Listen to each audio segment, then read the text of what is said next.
After looking at the impedances of three components, our resistors, our inductors, and our capacitors, let's take a moment to have a quick summary of what their behaviors are and what their impedances are.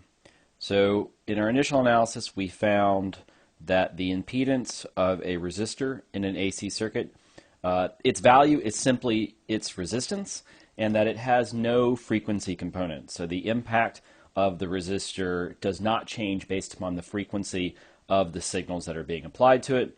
And again, because its behavior does not change based on frequency, its DC behavior is simply as that of itself, and its high frequency behavior is that of itself. And remember, the DC situation is where the frequency of our sources are going to zero, and our high frequency situation is where our frequencies are going to infinity.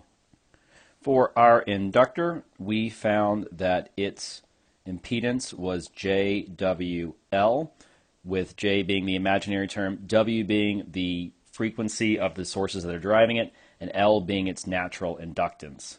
And so for this object, as its frequency of the driving sources approaches zero, this becomes a short circuit. So this becomes a short circuit in a DC situation. And this agrees with what we saw with first and second order circuits, that in a DC situation, the inductor does become a short.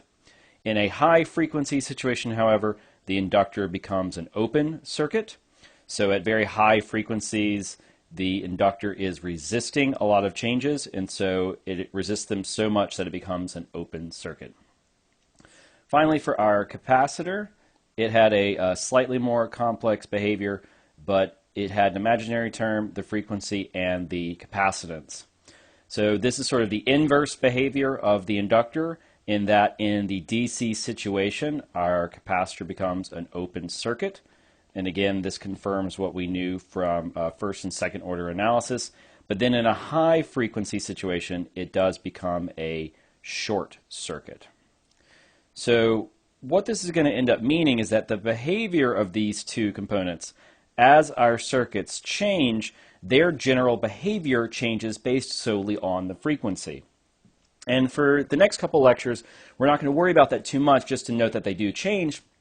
But when we start combining all three of these elements into a single circuit, and we start looking at the frequency response when we get to filters, we will use this behavior to say that, oh, if we want to cut off low frequency signals, well, let's put in a capacitor. And if we want to cut off high frequency signals, let's put in an inductor and see how that affects our circuit. So in comparing these three objects, let's look at their sort of frequency response over time. So if we take a graph here of frequency and then look at various impedances, so Z will be our impedance. If we look at the resistor, it had no change whatsoever based upon the frequency. Frequency didn't even factor into the behavior of the resistor. So the resistor behaves exactly the same throughout the entire circuit, regardless of what the driving frequency is of the sources in the circuit.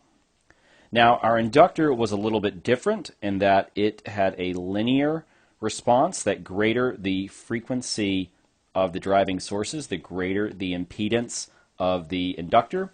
And so as the frequencies get higher, the impedance gets higher, and as the frequencies get lower, the impedance gets lower.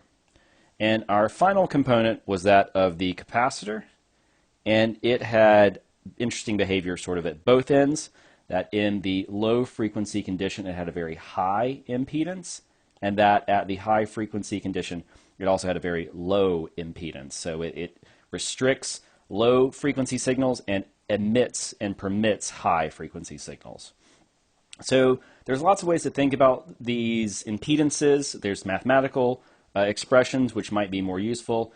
There's also sort of the examples of what happens in a high frequency and a low frequency situation, and then also sort of these graphical methods that can help us keep track of and have an intuitive understanding of what might be the impact of various components in various circuit configurations.